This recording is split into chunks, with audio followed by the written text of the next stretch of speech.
है परधन परदारा। यदि हम दूसरे के धन की इच्छा रखते हैं किसी भी तरह से,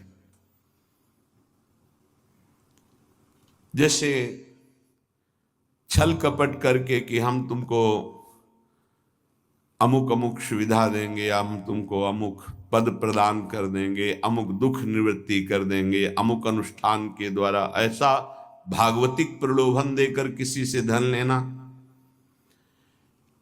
या सांसारिक किसी छल कपट के द्वारा उसके धन का अपहरण करना,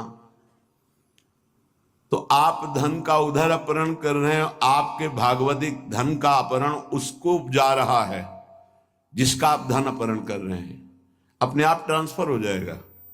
आप छल कपट करके उसका धन ले रहे हैं तो दैवी शक्ति आपके भजन तप पुण्य का फल वहां पहुंचा देगी। सिद्धांत है, बहुत घाटा हो जाएगा। आप क्या समझते हो?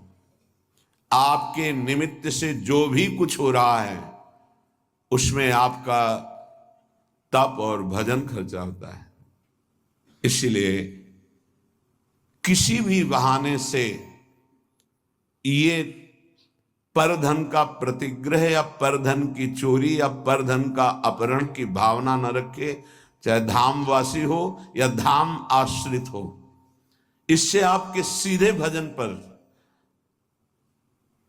पर फर्क कैसे नहीं पड़ेगा?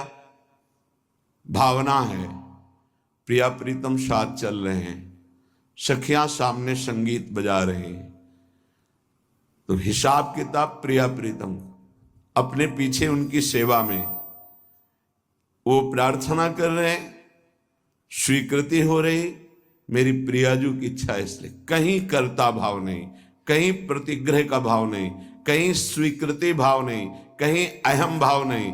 अब वो कृपा सीधे प्रिया प्रीतम संभालेंगे।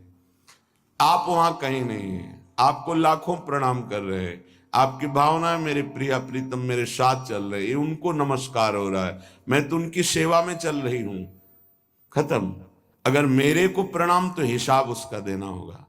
अगर प्रिया प्रीतम को प्रणाम हो, आप सेवा में आप केवल देख रहे हैं, वो हिसाब प्रिया प्रीतम, वो अमोघ आनंद समुद्र है। हर जीव का परम कल्याण एक निमेष मात्र में कर देने की सामर्थ्य हमारे प्रिया प्रीतम में है। निमेष कहते हैं पलक झपकने के समय को। परदार, चाहे गृहस्थ में हो, चाहे विरक्त में हो, चाहे वृंदावनवासी हो या वृंदावन के आश्रित हो, परिस्त्री के प्रति काम भाव से दर्शन करने से सारे सुकृत नष्ट हो जाते हैं। और कहीं उनके अंग प्रत्यंग का अचानक दर्शन हो जाता है तो दोबारा दृष्टि नहीं जानी चाहिए। अगर एक बार आपने देखा, दोबारा फिर काम भाव से देख लिया तो आपकी तपस्या, आपके सुकृत सब ढक जाएंगे।